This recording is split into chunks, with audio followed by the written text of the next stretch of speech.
students, good morning. Today I am taking your first chapter is this sentence. Okay, my uncle is an engineer. Okay, तो आप इसमें देख सकते हो कि ये आपको बता रहा है कि उसके अंकल जो है इंजीनियर हैं. ओके, नेक्स्ट है the boy with the ball in his hand. मतलब लड़के के हाथ में बॉल है. तो सेंटेंस इसमें कहाँ आपका शो कर रहा है कि कंप्लीट है या क्या है, कैसा है. ठीक है, तो ये सेंटेंस आपका कंप्लीट नहीं है. इसी तरह आप आगे के एग्जांपल्स भी पढ़ेंगे. फिर देखिए इसमें क्या लिखा है. The group of sentence in first, third and fifth में complete sense, they are sentences.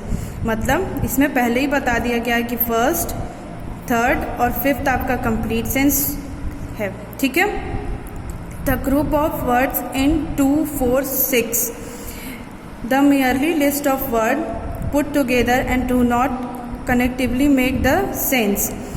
They are not sentence. Thus, the sentence is a group of words that make complete sense or express a complete thought. मतलब the boy with the ball in his hand, मतलब उसके हाथ में सिर्फ ball है, वो आपका complete नहीं कर रहा कि सेंटेंस का. तो ये आपके बाकी सेंटेंसेस रॉन्ग है. ठीक है, क्योंकि आपका कोई कंप्लीट सेंस नहीं दे रहे हैं. Now come to the next sentence. Sentence के कितने पार्ट्स होते हैं? 4. असर्टिव और declarative, interrogative, imperative and exclamatory. Okay, और इसमें जो है आपके में असर्टिव और डिक्लेरेटिव जो है वो अफर्मेटिव भी होता है, पॉजिटिव भी होता है या निगेटिव भी होता है. ठीक है, तो हम इसका एक्सप्लेनेशन देखते हैं. A sentence in the form of sentence is called assertive और डिक्लेरेटिव सेंटेंस. मतलब एक सेंटेंस जो स्टेटमेंट फॉर्म करे वो आपका असर्टिव और डिक्लेरेटिव सेंटेंस है. ठीक, जैसे Ram is a good boy, मतलब ये आपका एक असर्टिव चीज़ बता रही है, डिक्लेयर बता रहा है. ठीक है. Now come to the next one. An assertive और डिक्लेरेटिव सेंटेंसेस में भी अफर्मेटिव, पॉजिटिव और निगेटिव.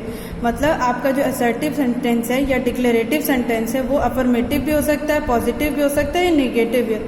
जैसे ही विल कम, ये तो असर्टिव भी है और पॉजिटिव भी है. Okay, now come to next. He will not come, ये आपका निगेटिव हो जाएगा. ठीक है, क्योंकि इसमें नॉट का यूज है. A sentence in the form of question is called interrogative sentence. किसी क्वेश्चन में किसी सेंटेंस में क्वेश्चन फॉर्म हो तो वो आपका इंट्रोगेटिव सेंटेंस है. जैसे have you read the book, मतलब उसने क्या किताब पढ़ी, तो ये क्वेश्चन पूछा जा रहा है, तो ये आपका इंट्रोगेटिव सेंटेंस हो गया. फिर आते हैं नेक्स्ट पे. A sentence in the form of command request is called imperative sentence.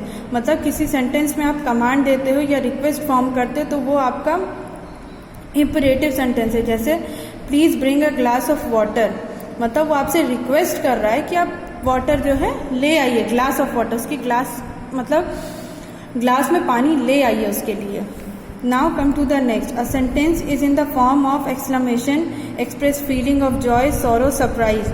मतलब किसी चीज़ का फीलिंग एक्सप्रेस करना, ये आपका एक्सक्लेमेटरी सेंटेंस बताता है. जैसे व्हाट अ टेरिबल एक्सीडेंट, मतलब कितना खतरनाक एक्सीडेंट था. Okay, now come to the exercise. State the kind of each of the following sentence.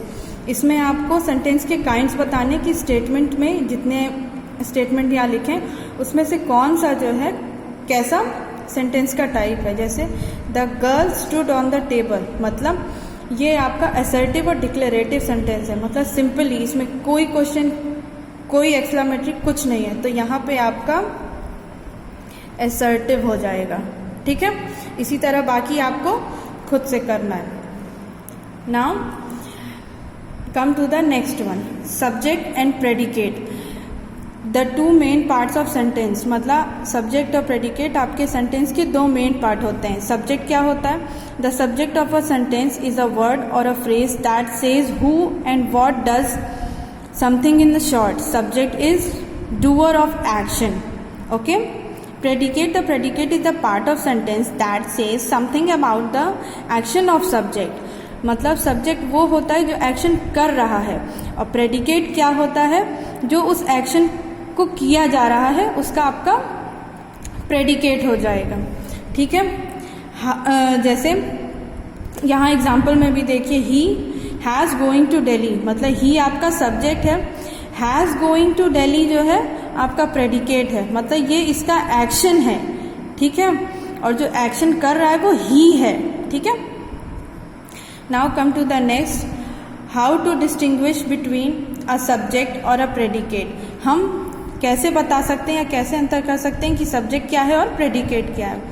It might not be difficult for a student to locate the subject or predicate in an assertive but in interrogative sentence the order of the word differs from the normal order of words in a statement. So in the case of interrogative sentences we have to bring the subject to the front of sentences.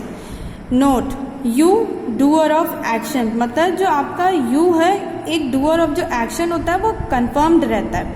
Okay, example, are you reading a newspaper, इसमें जो है आपका subject क्या है, जैसे ये interrogative है तो इसमें आपका क्वेश्चन मार्क लगा हुआ है, तो आपका यू जो है ये सब्जेक्ट है, ना कि आर सब्जेक्ट होगा, क्योंकि जो एक्शन कर रहा है वो सब्जेक्ट कहा जाता है और जो एक्शन का प्रोसेस बता रहा है वो आर रीडिंग ऑफ न्यूज़पेपर ये प्रेडिकेट हो जाएगा, ठीक है। इसी तरह यहाँ इम्परेटिव सेंटेंस में भी दिया है, फिर एक्सक्लेमेटिव में भी दिया है, ठीक है।